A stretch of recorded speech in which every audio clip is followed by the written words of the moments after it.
दोस्तों, नमस्कार, प्रणाम। तो कैसे हैं आप सब? आपका हार्दिक स्वागत है रविंद्र दीवाना ऑफिशियल चैनल में। तो आज मैं बताने वाला हूं कि एक नया चैनल है भोजपुरी बयार म्यूजिक, और उस कंपनी से आपके चहेते सिंगर का रागिनी विश्वकर्मा जी का एक बहुत ही सुपर हिट गीत आया है, जो कि अभी तक MP3 छूटा है और 2-4 दिन के अंदर में उसका वीडियो छोड़ा जाएगा आप लोगों के बीच में।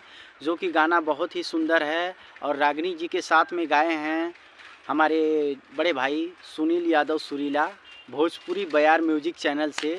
तो मैं इसका जो है कि डिस्क्रिप्शन में पहले नंबर पे लिंक दूंगा, तो आप लोग इस गाने को सुनिए और अपना प्यार दुलार दीजिए। तो मैं बताने वाला हूँ कि बहुत ही खूबसूरत अंदाज में 4 गाने एक साथ मैं लेकर आया हूँ रागिनी विश्वकर्मा जी का, जो कि रिलीज हो चुका है।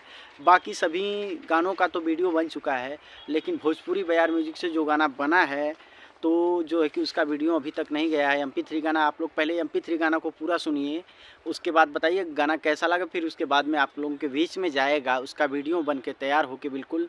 तो आप लोग, ये नया चैनल है, आप लोग भरपूर प्यार दुलार दीजिए और इसको लाइक सब्सक्राइब शेयर करना इस वीडियो को ना भूलें। जो है कि मैं आप लोगों के बीच में छोटा सा ट्रेलर दिखा रहा हूँ, तो आप लोग इसको देखिए। एक बार वीडियो के साथ मैं भेज रहा हूँ, तो आप लोग देखिए। अभी पार्लर से आईनी हाँ काले बोल, रोटी बेले में बिगड़ जाई बाले बलम।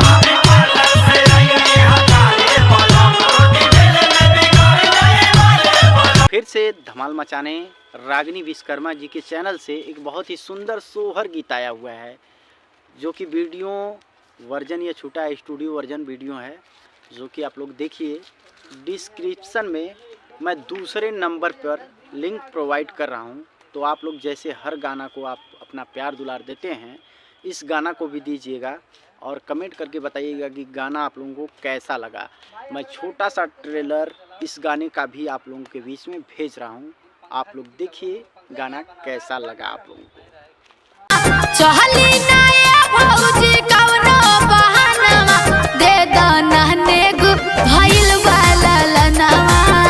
अब आ गया अनुराग इंटरटेनमेंट से बहुत ही खूबसूरत सोहर गीत, जो कि मैंने बताया था 4 गाने आए हुए हैं लगातार रागिनी विश्वकर्मा जी के बहुत ही नए अंदाज में। तो 2 गाने जो कि सोहर गीत आए थे, उनमें से रागिनी विश्वकर्मा जी के चैनल से एक गाना सोहर आया था, और जो कि अनुराग इंटरटेनमेंट से एक सोहर गीत आया हुआ है, जो कि वीडियो वर्जन आप लोगों के बीच में मैं भेज रहा हूँ, जो कि छोटा सा ट्रेलर। तो आप लोग देखिए इस गाने को और इसमें भी कमेंट करके ज़रूर बताइए कि गाना कैसा लगा आप लोगों के बीच में। तो एक बार देखिए, और जो लोग चैनल को सब्सक्राइब अभी तक नहीं किए हैं अनुराग इंटरटेनमेंट को, तो उसको सब्सक्राइब जरूर करिएगा। और छोटा सा ट्रेलर आप लोगों के बीच में भेज रहा हूँ, तो इसको देखिएगा। भाग जागल भोरे भोरे बाबा के भवनमा हो, बधैया बाजेला हो, बधैया बाजेला। आ गया चौथे नंबर पे गाना रास म्यूजिक टोन, जो कि बहुत ही सुंदर अंदाज में भोजपुरी लोकगीत आया हुआ है रास म्यूजिक टोन पे। आप लोग जैसे अपना प्यार दुलार देते हैं रास म्यूजिक टोन को, इस चैनल को, तो आप लोग भरपूर अपना प्यार दुलार दीजिए।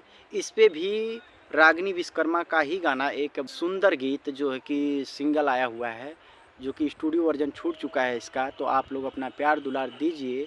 मैं छोटा सा ट्रेलर आप लोगों को दिखा रहा हूँ, भोजपुरी लोकगीत का है, तो आप लोग अपना प्यार दुलार जैसे देते हैं तो देते रहिए। उसके पहले मैं बता रहा हूँ कि मेरा गाना अभी तक मेरे चैनल पे नहीं जा रहा है, काफ़ी दिनों से मेरा तबीयत ज़्यादा ख़राब चल रहा है।